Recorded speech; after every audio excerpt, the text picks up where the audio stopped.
trainers, Jessica Madry here, coming to you with video 3 of the 10-day video challenge. Today I wanted to talk to you about a subject that I heard mentioned on the recording of a protege call that I heard not too long ago.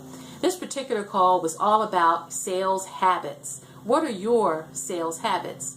Now, the point Eric was making on the call, why it's so important that you examine your habits, is because your habits will determine up to 90% of your normal behavior.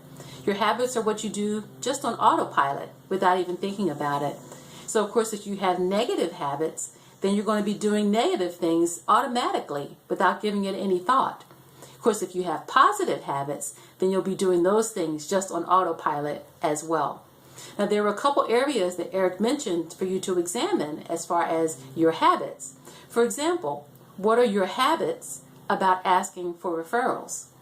What are your habits about scheduling the next appointment on your initial visit? And what are your habits about keeping a good sense of humor? Of course, lots of things can go wrong in any sales presentation, so you want to be sure that you maintain your good sense of humor. Now, one other thing Eric mentioned on the call that really stood out for me, and that was getting in the habit of being sure to stay plugged into the training that we get as proteges and through the trainer program. Now, that really jumped out at me because this particular Silver Protege call, I missed the call when it was live. Now, of course, Silver Protege happens on Thursday. I'm on the East Coast, so for me it happens Thursday at 7 p.m. Well, I have a standing appointment on Thursdays at 7:30 p.m. So generally I only get to hear about 10 or 15 minutes of the protege call when it's live. Now, up until now, I hadn't been in the habit of being sure to listen to the recordings of the Silver Protege call. So that was my takeaway from this particular call, to get in the habit of scheduling a time when I can go back and listen to the recording of any call that I've missed.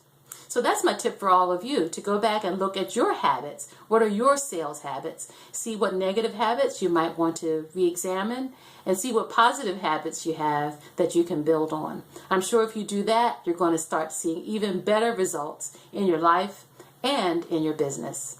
Well, I hope you found that tip to be enjoyable, and I'm looking forward to seeing all of you on the next video.